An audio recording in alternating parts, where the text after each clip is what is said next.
Mae unrhyw gymuned lle mae agymrydau yn digwydd unrhyw byd. Gall gwybod sydd i'n ymateb achub blydau.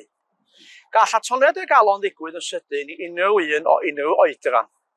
Yn ystod ataliad y galon, mae rhythm y galon yn curo ar reolaidd. A bydd y person yn stopio ymateb ac yn fellai na fydd yn anadlu nac yn anadlu normal. Gall CPR a diffibrilio cynnar gynyddu siawns o oesi.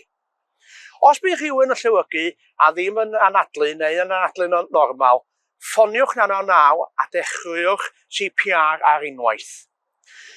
Bydd y dibynnu gawladau yn deud chi be i'w wneud. Nid oes disgwyl i chi wneud dabegu geg i geg. Byddant yn dweud wrthych chi ble mae'r diffibrilwr cofrestru agosaf ac yn gofyn a elli drwy'n mynd i'w nôl. Mae diffibrilwr diffyb yn cael llawer o fannau cyhoeddus fel achlynadoedd, llyfrgellydd, canol tre, gorseuau trenau a chanolnolen hamdden ac maent yn hawdd i'r cyhoedd ei defnyddio. Efallai y bydd diffibrilwr diffyb yn edrych yn wahanol, ond maen nhw i gyd yn gweithio yn yr un ffordd.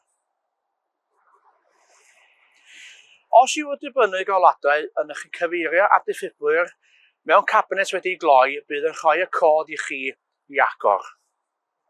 Mae 61% o bobl yn dweud yn hyderus o ddefnyddio diffibrilwr diffyb, ond oeddech chi'n gwybod, ar ôl troi y peiriant, mae'r defais yn siarad gyda chi ar beth i'w wneud. Unit OK. Stay calm. Check responsiveness. Call for help. Cofiwch, dim ond oes o anem bydd y diffibrilwr yn rhoi sioc, ni allwch oesi unrhyw niwed.